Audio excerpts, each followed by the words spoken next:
রব্বিল আলামিন। সমস্ত প্রশংসা আল্লাহ সুবহানাহু ওয়া তাআলা, দুরূদ ও সালাম বর্ষিত নবী মুহাম্মদ রাসূলুল্লাহ সাল্লাল্লাহু আলাইহি ওয়াসাল্লামের উপরে।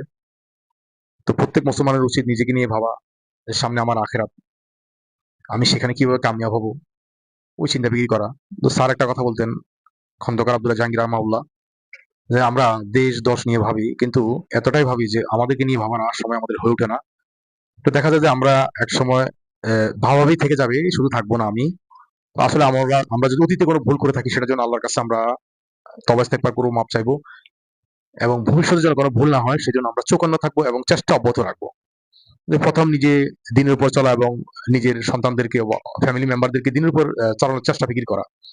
তো আমি যদি সেটা না করি, যদি শুধু নিজে দিন পালন করি, এতে কি হবে যে আমার সাথে সাথে আমার দিনও একদিন কবর হয়ে যাবে, কবরস্থ হয়ে যাবে, যে আমিও শেষ, আমার দিনও শেষ। তাহলে কি হলো, এই দিন দ্বারা শুধু আমি উপকৃত হইলাম, কিন্তু এই উপকৃত দ্বারা আমি আল্লাহর কাছে বাঁচতে পারবো কিনা সেটা কোনো গ্যারান্টি নেই।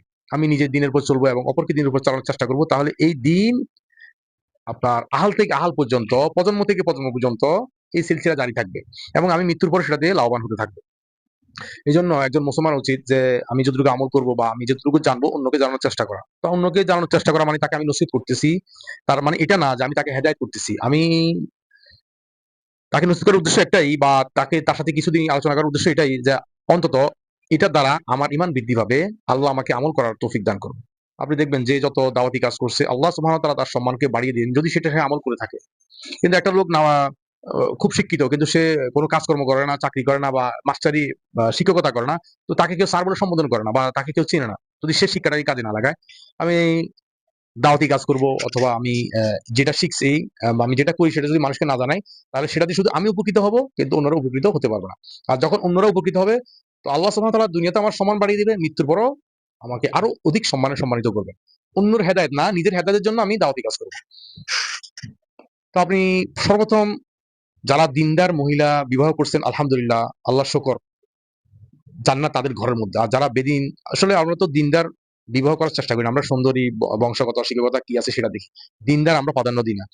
এতে কি হয় যে আমরা সারা দুনিয়ার আহ, মন জয় করি, বা আমরা অনেক ইনকাম করি ব্যবসার মাধ্যমে, চাকরির মাধ্যমে, কিন্তু যে বাইরে যে সম্মানটা সেটা আমরা ঘরে গেলে পাবো না। কেন পাবো না?